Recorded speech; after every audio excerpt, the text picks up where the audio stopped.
Hello दोस्तों, आप सभी का मेडिकल स्टडी हब में स्वागत है। आज हम बात करेंगे बीएससी नर्सिंग एंट्रेंस एग्जाम जो आरबीएसएफ यूनिवर्सिटी कराती है उसके इंपॉर्टेंट क्वेश्चन की बात करेंगे। सबसे पहले हम फर्स्ट चैप्टर बायोलॉजी के क्वेश्चन के स्टार्ट करेंगे जो पुष्पीय पादपों में लैंगिक जनन के बारे में इंपॉर्टेंट क्वेश्चन है, उसके बारे में बात करेंगे। आप हमारे साथ बने रहिए, आपको A to Z important question प्रत्येक चैप्टर वाइज बताए जाएंगे। आज हम फर्स्ट चैप्टर के क्वेश्चन स्टार्ट करते हैं। जो इंपॉर्टेंट क्वेश्चन है लगभग 50 से 60 क्वेश्चन है, आपको पूरे A to Z एक एक इंपॉर्टेंट क्वेश्चन के बारे में बताएंगे। इससे बार एक भी क्वेश्चन नहीं आएगा, इसलिए आप हमारे साथ बने रहिए और हमारे चैनल को सब्सक्राइब करिए, लाइक करिए एंड आगे से आगे शेयर करिए। ये आपको बहुत ही हेल्प करेंगे। जो इंपॉर्टेंट क्वेश्चन होते हैं 10 ईयर तक, जो अभी तक 10 ईयर्स तक आए बीएससी नर्सिंग एंट्रेंस एग्जाम में क्वेश्चन आए, वो हम खोज करके निकाल के लेके आए।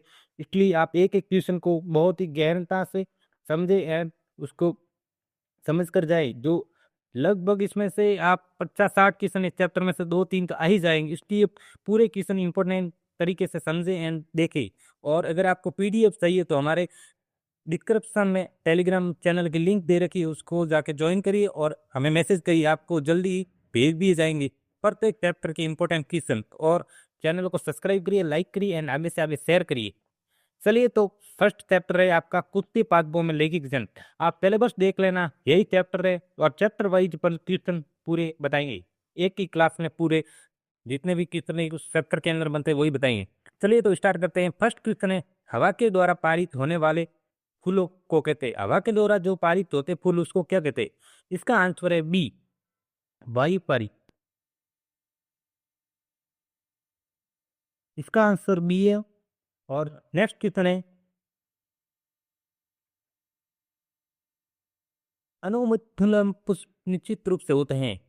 सब परागृत होते हैं, परपरागृत होते हैं, ए और बी दोनों होते हैं या इनमें से कोई नहीं? इसका आंसर है ए, सब परागृत।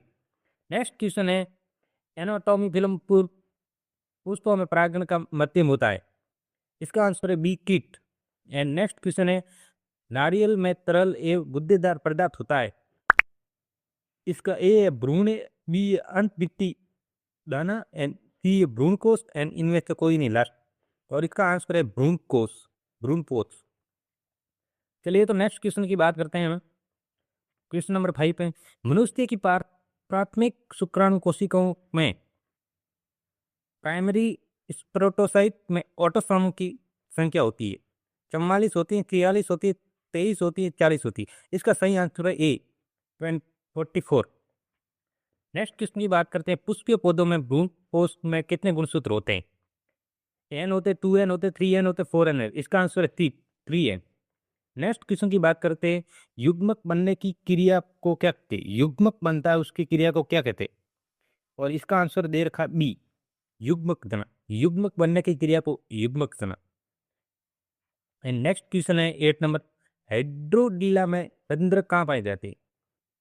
इसका आंसर है डी, इनमें से कोई नहीं। पत्तियों में भी नहीं होते, तने में भी नहीं होते, और ये तने और पत्ते दोनों में भी नहीं होते, और इनमें से कोई नहीं, किसी में नहीं होते।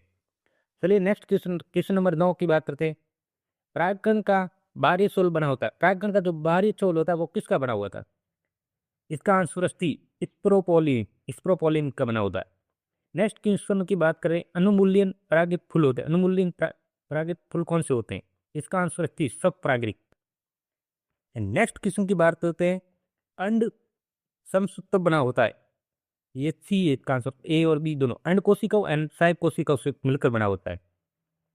नेक्स्ट क्वेश्चन की बात करते हैं, पानी द्वारा पर पानी द्वारा पर परागण को कहते हैं। पानी द्वारा जो पर परागण होता है उसे क्या कहते हैं? इसका सही आंसर है दल परागण। नेक्स्ट क्वेश्चन की बात करते हैं, चलिए 13 नंबर क्वेश्चन है, काइजामा किस अवस्था में बनता है? काइजामा, काइजामा किस अवस्था में बनता है? इसका ए है तमसूत्री कोशिका विभाजन में, बी है एंड्रोसेट्रीम कोशिका विभाजन में, अर्धसूत्री कोशिका विभाजन में, और डी है इनमें से कोई नहीं। तो इसका राइट आंसर है अर्धसूत्री कोशिका विभाजन में। चलिए, नेक्स्ट क्वेश्चन की बात करते हैं, निम्नलिखित में कौन सा पर परागण के वर्षिकाग्र पर शुरू में पर परागण मन करता है? इसका आंसर है बी,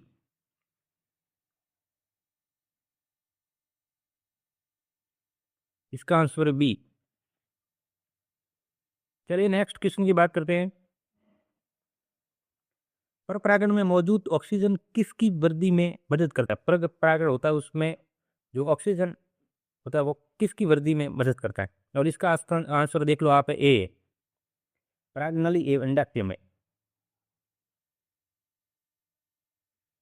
नेक्स्ट क्वेश्चन की बात करते हैं। परागकोश संबंधित है। परागकोश किससे संबंधित है? प्रकाश निर्माण सेना से या प्रकाश विकास सेना से या पुष्पकलिका के खुलने में या सिग्मा वर्तिकाग्र द्वारा परागण का ग्रहण में? इसका आंसर है सी पुष्पकलिका के खुलने में। चलिए नेक्स्ट क्वेश्चन की बात करें। परागण परागण का परागकोश में निर्माण एवं विभेदन को कहते हैं। परागण होता है जो उसका परागकोश से निर्माण में ये विभेद को कहते हैं। इसको क्या कहते हैं? मेगापोइनेसिस कहते हैं, माइक्रोपोइनेसिस कहते हैं, स्पेरोपोइनेसिस कहते हैं या लिनिएशन कहते हैं। इसका आंसर है बी माइक्रोपोइनेसिस। चलिए नेक्स्ट क्वेश्चन की बात करते हैं। किसी किसी डिसोसिस परागकोश में होता है। परागकोश किस डिसोसिस में होता है? इसमें होता है, आंसर है फोर माइक्रोस्कोपिंग। इसके मतलब आपको पूरे डिटेल में आपको पढ़ के जाना है। एमसीक्यू सब बढ़ना है, एक लिख के मैं आंसर ही बता रहा हूँ सीधा, आपको पूरा समझना है उसको। नेक्स्ट क्वेश्चन की बात करते हैं। किसमें परागकोश में अर्धसूत्री विभाजन होता है? कौन सी जो परागकोश होते हैं उसमें अर्धसूत्री विभाजन होता है? तो इसमें आंसर है डी, इसका आंसर है स्प्रोमात्र कोशिकाओं में। और 20 नंबर क्वेश्चन है, इंद्र किसमें परागकण का निर्माण होता है? परागकण का निर्माण किसमें होता है? इसका आंसर है डी पोलन सेक में। पोलन सेक में परागकण का निर्माण होता है। परागकोश में नहीं होता, वर्तिकाग्र में नहीं होता, तन्नु में नहीं होता। फिर नेक्स्ट क्वेश्चन है 21वां। परागकण होता है, परागकण क्या होता है? चलिए, अगुणित होता है, द्विगुणित होता है, त्रिगुणित, चतुर्गुणित होता है। इसका आंसर है अगुणित। परागकण क्या होता है? अगुणित होता है। फिर ये पुष्पीय पौधों में लैंगिक जनन की खोज किसने की थी? ये बहुत इंपॉर्टेंट क्वेश्चन है, इसको आप एक दिन समझ के जाए। पुष्पीय पौधों में लैंगिक जनन की खोज किसने की थी? इसका आंसर है ए, आंसर इसका ए है कोमेरोनिस कोमेरेसिक। फिर नेक्स्ट क्वेश्चन की बात करते हैं 23 नंबर। टेप्टम का कार्य, टेप्टम का कार्य क्या होता है? इसका आंसर बी पोषण। टेप्टम टेप्टम का कार्य क्या करता है? टेप्टम पोषण देता है। फिर नेक्स्ट आंसर की बात करें। अगुणित कोशिकाओं में संयोजन की प्रक्रिया होती है। ये बहुत ही इंपॉर्टेंट क्वेश्चन है, जितने भी ये पीडीएफ पूरी इंपॉर्टेंट है। अगर आपको पीडीएफ चाहिए तो पहले सब्सक्राइब करिए और 2 से 3 जनों को शेयर कीजिए, लाइक कीजिए एंड मेरे को डीएम करिए, टेलीग्राम पर मेरे को डीएम कीजिए। आपको बहुत सारी मेरी ऐसी पीडीएफ बढ़ा के मतलब खोज करके निकाली पड़ी है, मैं आपको जल्दी भेज दूंगा। इसलिए आप मेरे को डीएम करिए, लाइक करिए, सब्सक्राइब करिए। चलिए नेक्स्ट क्वेश्चन की बात करें। 24 नंबर। अगुणित कोशिकाओं में अगुणित कोशिका होती है, उसके संयोजन की प्रक्रिया क्या होती है? अगुणित जो कोशिका होती है उसकी संयोजन होता है, उसकी प्रक्रिया क्या कहते हैं? उसको कहते हैं सिग्नमेमी, सिनगेमी। इसका आंसर डी है। चलिए क्वेश्चन क्वेश्चन नंबर 25। किस फल का बीज छोल खाया जाता है? ऐसा कौन सा फल है जिसके बीज का सोल खाया जाता है? जायफल हो गया, लीची हो गया, शरीफा हो गया, इनमें से कोई नहीं। इसका आंसर डी, इनमें से कोई नहीं है इसमें से। फिर 26 नंबर क्वेश्चन। निम्न में से कौन कीट पक्षी पौधा होता है? कीट पक्षी पौधा कौन सा होता है? इसका आंसर है सी, दोनों होते, ए और बी दोनों होते हैं। ड्रोथेरा एंड नेपथेंसी दोनों होते हैं। नेक्स्ट क्वेश्चन की बात करते हैं। दोहरा निषेचन में भाग लेने वाले फल केंद्र की संख्या होती है। दोहरा निषेचन में भाग लेने फल केंद्र की संख्या कितनी होती है? इसका आंसर है डी 5, 5 होती है। नेक्स्ट क्वेश्चन की बात करें 28। किस इसमें एंडोस्पर्म कड़ा तथा कैलोसिस होता है? इसका आंसर है सी फेलोपिक बेर केंद्र, आइवेरी बेर केंद्र। 29 क्वेश्चन है। हरा नारियल डाब में निहित दुई जल है, दुईधा जल है। दुईधा जल किस में होता है? ये लिक्विड लेजा लिक्विड न्यूक्लियर ग्लैंड में या डाइजेनिक लिक्विड फेज में या liquid female gamete two phase में? इसका आंसर है सी। ये लग भी था क्वेश्चन आता नहीं, लेकिन एक बार पढ़ लेना आप। नेक्स्ट क्वेश्चन की बात करते हैं। किसी मूल कोशिका में गुणसूत्र की संख्या शब्द है तो संयोजी में इसकी संख्या क्या होगी? सी, इसकी 7 संख्या होगी। नेक्स्ट क्वेश्चन की बात करते हैं तो मक्का में प्रोटीन युक्त एंडोस्पर्म को कहते हैं। मक्का में जो प्रोटीन युक्त एंडोस्पर्म होता है उसको क्या कहते हैं? इसका आंसर है डी अल्यूरोन भित्ति। नेक्स्ट क्वेश्चन 32 की बात करते हैं। एक अर्धसूत्री कोशिका विभाजन में एक अर्धसूत्री कोशिका विभाजन से कितने नर युग्मक बनते हैं? ये कोशिका होती है, उसकी अर्धसूत्री विभाजन में कितने नर युग्मक बनते हैं? तो इसका आंसर है 4। फिर 33 क्वेश्चन, MMC में 24 गुणसूत्र है, तो इसके एंडोस्पर्स में गुणसूत्रों की संख्या कितनी होगी? इसका आंसर है सी 36। नेक्स्ट क्वेश्चन की बात करते हैं, आधुनिक भ्रूण विज्ञान के जनक कौन है? ये बहुत इंपॉर्टेंट क्वेश्चन है। इसका आंसर है डी वान वीर है जो आधुनिक भ्रूण विज्ञान के जनक है। नेक्स्ट क्वेश्चन की बात करते हैं 35, एस्ट्रोबोयलिक क्रूयन, ये इतना इंपॉर्टेंट नहीं आएगा, ये देख पढ़ना ही भी नहीं आप।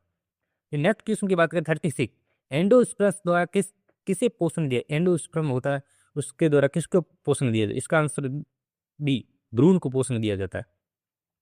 नेक्स्ट क्वेश्चन बात, आवर्त बीजी से निषेचन होता है, ये जो अभी क्वेश्चन है बहुत इंपॉर्टेंट, आवर्त बीजी से निषेचन होता है, इसका आंसर है बी भ्रूण कोश में। और 38 क्वेश्चन है जिसमें निषेचन के द्वारा बीज के बीच आवरण किससे बनता है? इसका आंसर है बी इंट्रोजेनिक। नेक्स्ट क्वेश्चन की बात करते हैं, निम्नलिखित में कौन निषेचन के लिए आवश्यक? निषेचन के लिए कौन आवश्यक है? इसका आंसर है बी ओविल। नेक्स्ट क्वेश्चन की बात करते हैं, एम्ब्रो सेक में प्रवेश करते समय प्रागनली में होते हैं, प्रागनली में क्या होते हैं? इसका आंसर है 2 नर युग्मक।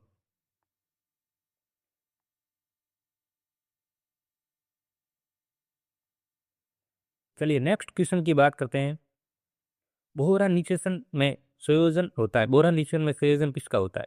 इसका आंसर है डी एक नर युग्मक एग के साथ तथा दूसरे नर युग्मक के द्वितीय केंद्र के साथ। क्वेश्चन नंबर 42, दोहरा निषेचन किसकी विशेषता है? दोहरा निषेचन है वो किसकी विशेषता है? डी बीजपत्री, एक बीजपत्री की सभी आवृत्तियों के, या सभी आवृत बीजी का, या कैरोनोफेरम का, या स्पोरोफिजोजाइटस कौन का? इसका answer A. Question number 43 sorry, त्रिसंचयन है, त्रिसंचयन क्या? इसका आंसर ए एक नर युग्मक के भ्रूण केंद्र के साथ एम्ब्रो सेक का चयन। क्वेश्चन नंबर 44, बीज का लैंगिक जनन का उत्पाद का होता है? बीज होता है उसका लैंगिक जनन का उत्पाद का होता है, और क्यों होता है? और क्योंकि ये क्या है? तो इसका आंसर है, चलिए देखते हैं, ए। इसका आंसर है युग्मक के संयोजन के से निर्मित होता है, युग्मक का जो संयोजन होता है उससे निर्मित होता है। नेक्स्ट क्वेश्चन 45 की बात करते हैं, आवर्त बीजी में भ्रूण कोश होता है, आवर्त बीजी होता है उसमें भ्रूण कोश कहाँ होता है? इसका आंसर है सी त्रिगुणित होते हैं। क्वेश्चन नंबर 46, पौधों में लैंगिक प्रजनन में सर्वप्रथम कितने दर्शाता है? पौधों में जो लैंगिक प्रजनन होता है उसको कितने दर्शाता है? इसका आंसर है बी कैमेरोनाइट। क्वेश्चन नंबर 47, पुष्प पौधों में एक लिंगी नर पुष्प को कहते हैं? पुष्प पौधे होते हैं उसमें एक लिंगी नर पुष्प को क्या कहते हैं? इसका आंसर है डी डाइकोनसिस। क्वेश्चन नंबर 48, स्टीम का पेट्रल भाग है, एटम का पेट्रल भाग क्या है? इसका आंसर पैराबोस। क्वेश्चन नंबर 49, पुष्प अंग किसका रूपांतरित होता है? पुष्प अंग होता है वो किसका रूपांतरित होता है? इसका आंसर है पत्तियों का। क्वेश्चन नंबर 50, एम्पोसिक्स का तात्पर्य है? इसका आंसर बी नर एवं मादा प्रतिकेंद्रिका का संयोजन। प्लीज सब्सक्राइब करिए और आगे से आगे शेयर करिए। और अगर आपको ये पीडीएफ, मेरे पास 15-20 पीडीएफ पड़ी है, सभी की सब एक एक चैप्टर की इंपॉर्टेंट क्वेश्चन की पड़ी है। ये आपका फर्स्ट चैप्टर है, इसके देखो 50+ क्वेश्चन हो गए, एक एक मतलब पूरी पीडीएफ पड़ी। आप हमें सब्सक्राइब करिए एंड शेयर कीजिए एंड हमें डीएम कीजिए टेलीग्राम पर, आपको भेज दी जाएगी फ्री, एक भी पैसा नहीं लगेगा। नेक्स्ट क्वेश्चन है, पुकेसर कितने भागों में बटा होता है? बी इसका आंसर है 2। लघु बीजदानी की सबसे आंतरिक परत कौन सी होती है? इसका आंसर सी है एपिटम। चलिए नेक्स्ट क्वेश्चन की बात करते हैं, पुष्प पुष्प के नर जनन अंग को कहते हैं? इसका आंसर बी पुंगक। पुष्प में मादा जनन अंग को कहते हैं? पुष्प में जो मादा जनन अंग होता है उसको क्या कहते हैं? जयांग। परागकण किसका प्रतिनिधित्व करता है? परागकण होता है वो किसका प्रतिनिधित्व करता है? नर युग्मोद्भिद। इसका आंसर ए नर युग्मोद्भिद। क्वेश्चन नंबर 56, परागकण का बाहरी छोल किससे बना होता है? परागकण होता है उसका बाहरी छोल किससे बना होता है? इसका आंसर है सी स्पोरोपेलनी। चलिए क्वेश्चन नंबर 57, स्त्री केसर का भाग निम्न में से कौन सा? ये भी इंपॉर्टेंट, ये जो क्वेश्चन आ रहे हैं अभी इंपॉर्टेंट बहुत है। स्त्री केसर का भाग निम्न में से कौन सा होता है? इसका डी है। इनमें से कोई नहीं, बत्तिका भी नहीं, बत्तिका भी नहीं है और अंडा से भी नहीं है। चलिए क्वेश्चन नंबर 58 की बात करते हैं। सब परागण को निम्न में से कौन सा पादप रोकता है? सब परागण को कौन सा पादप रोकता है? इसका आंसर ए है, एरड एरड। युग्मक फैलन पूर्ण होने पर क्या होता है? युग्मक फैलन होता है जो पूर्ण होता है उसके बाद क्या होता है? उसमें युग्मक की रचना होती है। फिर क्वेश्चन नंबर 60 है। एक भ्रू एक भ्रूण पट्टी के दो प्रकार होते हैं, फैलन, युग्मक फैलन तथा त्रिफैलन स्थान ले लेते हैं। इस परिघटना को क्या कहते हैं? जो परिघटना होती है उसको कहते हैं। इसका बी बी आंसर है, दोहरा नीचे से। चलिए नेक्स्ट क्वेश्चन की बात करते हैं 61। निम्न में से आवासीय फल कौन सा होता है? ये भी इंपॉर्टेंट। स्ट्रॉबेरी भी नहीं होता, अखरोट भी नहीं होता, सेब भी नहीं होता, तो तीनों में से इसमें से कोई नहीं। इसका आंसर डी है। निम्न निषेचक के एक ही बीज पैदा करने की प्रक्रिया को क्या कहते हैं? बिना निषेचन के जो एक ही बीज पैदा करती है उस प्रक्रिया को क्या कहते हैं? इसका आंसर ए, असंजन। कीटों द्वारा परागण को क्या कहते हैं? कीटों द्वारा जो परागण होता है उसको क्या कहते हैं? इसका आंसर बी है, एनोटोपोली, एंटोफिल एंटोफिल। नेक्स्ट क्वेश्चन की बात करते हैं 64। एक पुष्पीय पादप में नर जनन अंग इकाई को क्या कहते हैं? इसका आंसर ए, पुकेसर। Question number 65। एक पुष्पीय पादप में मादा जनन अंग इकाई को क्या कहते हैं? इसका आंसर ए, स्त्री केसर। चलिए नेक्स्ट क्वेश्चन है। परागकण में बाहरी सोल के सुस्पष्ट द्वारक या रंध्र को क्या कहते हैं? इसका आंसर सी है, जनन छिद्र। चलिए नेक्स्ट क्वेश्चन है। एक परागकोश की उपप्रयुक्त होता है तब घनित संबंध सजीवीय कोशिकाओं का समूह होता है, जिसे कहते हैं? इसका आंसर बी है, बीजाणु जनन उत्तक। नेक्स्ट क्वेश्चन है। परागकोश एक चार कोशिका की संरचना होती है जिसमें चार कोनों पर क्या समाहित होती है? परागकोश की जो एक कोशिका की संरचना होती है इसके चार कोनों पर क्या समाहित होती है? इसका आंसर ए, लघु बीजदानी। नेक्स्ट क्वेश्चन है 69। निम्नलिखित में जलीय घास कौन सी? जलीय घास कौन सी है? इसका आंसर है सी है, जोस्ट्रा। 70 नंबर क्वेश्चन है। निम्नलिखित में कौन सा नर पुष्प का भाग होता है? इसका आंसर है बी, पूमंग। मादा पुष्पन में निम्नलिखित में कौन सा भाग होता है? इसका आंसर बी, जायना। पराग थैले किस में पाए जाते हैं? पराग थैले तो किस में पाए जाते हैं? इसका आंसर है ए, परागकोश में। एनोटोइप्स बीजांड होता है। एनोटोइप बीजांड का होता है, उल्टा होता है, कैसे होता है? उल्टा होता है। चलिए नेक्स्ट क्वेश्चन की बात करते हैं। कुछ पौधों में परागकोश के वर्तिका के भी कुछ प्राकृतिक रोग होते हैं जिनके कारण परागकण मुश्किल से होता है या होता ही नहीं, उसे क्या कहते हैं? इसको कहते हैं टी, हेरोकोगेमी, हेरोकोगेमी कहते हैं। नेक्स्ट क्वेश्चन है 75। भ्रूणपोष की उत्पत्ति किससे होती है? भ्रूणपोष की उत्पत्ति होती है किससे होती है? इसका आंसर है डी, गुरु बीजाणु से। Question number 76। माइक्रोस्पोरेटोजोइन की आंतरिक भित्ति जो पोषक होती है उससे क्या कहते हैं? इसका आंसर है सी, टेपिटम। चलिए नेक्स्ट क्वेश्चन है 77। सेमलम में किसके द्वारा परागण होता है? इसका आंसर ए, चमगादड़ से। सेमलम, ये ऐसा कैसे भी होता है? सेलम में क्या, चमगादड़ में किसके द्वारा परागण होता है? तो सेमलम, सेमलम में किसके द्वारा परागण होता है? चमगादड़। कैसे भी पूछ सकता है, घुमा के आपको पूरा पढ़ के जाना। इसमें कौन सा द्विगुणित है? द्विगुणित इसमें कौन सा? इसका आंसर सी है, द्वितीयक केंद्र।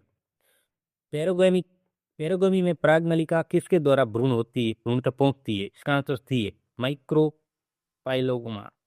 आवर्त बीजी पादप में बीज के निर्माण के समय द्वितीय केंद्र परागृत होता है। इसका आंसर सी है, नहीं सॉरी बी है, भ्रूणपोष में। नेक्स्ट क्वेश्चन की बात करें। परागकोश भित्ति में इनमें से कौन सा नहीं होता है? देख लो इसमें से, ये एमसीक्यू दे रखे, चार दे रखे, इसमें से डी है इसका आंसर, इंटोगेमिट। भ्रूणपोष में निम्नलिखित में कौन सा नहीं है? इसमें कौन सा नहीं है? इसका आंसर सी, गुरु बीजाणुधन कोशिका। नेक्स्ट क्वेश्चन 83 का है। पूरी भ्रूणपोष किसके द्वारा, किसका बसा हुआ भाग है? भ्रूणपोष बताओ किसका बसा हुआ भाग है? इसका आंसर ए, बीजांड से। इनमें से किसे एरिल नहीं पाया जाता? एरिल किसमें नहीं पाया जाता? इसका आंसर है सी, हाम में। चलिए नेक्स्ट क्वेश्चन की बात करते हैं 85। परागनली किसकी विशेषता है? पर परागण किसकी विशेषता है? इसका आंसर है सी, आवर्त बीजी है, अनावर्त बीजी। पर परागण में प्राप्त शक्ति दर्शाता है, जिसका आंसर ए है। चलिए नेक्स्ट क्वेश्चन है, परागण तभी होता है जब कोई पर परागण होता है। ये देख लो, एनियोपेली किसके द्वारा परागण होता है, इसका आंसर बी एम 5। चलिए देखो बहुत सारे क्वेश्चन है, लगभग 100+ क्वेश्चन है। आप मतलब सब्सक्राइब करिए एंड आगे से आगे तैयार करिए, आपको जल्दी मैं प्राप्त करवा लूंगा। और टेलीग्राम, मेरे डिस्क्रिप्शन में टेलीग्राम की लिंक दे रखी है यूट्यूब चैनल की, वहाँ पे जाके मेरे को मैसेज कीजिए और आपको पूरे के पूरे क्वेश्चन जल्दी ही आपको प्राप्त कर लिए जाएंगे। इसलिए जल्दी से एंड चैनल को सब्सक्राइब करना जरूरी है। एंड आगे से आगे कम से कम 5 लोगों को शेयर कीजिए एंड सब्सक्राइब करिए एंड मेरे को यूट्यूब क्या नाम है टेलीग्राम चैनल का DM कीजिए, आपको जल्दी PDF प्रोवाइड कर दी जाएगी। प्रत्येक चैप्टर की 100 क्वेश्चन बनाई गई एंड आगे से आगे करते हैं। Okay bye.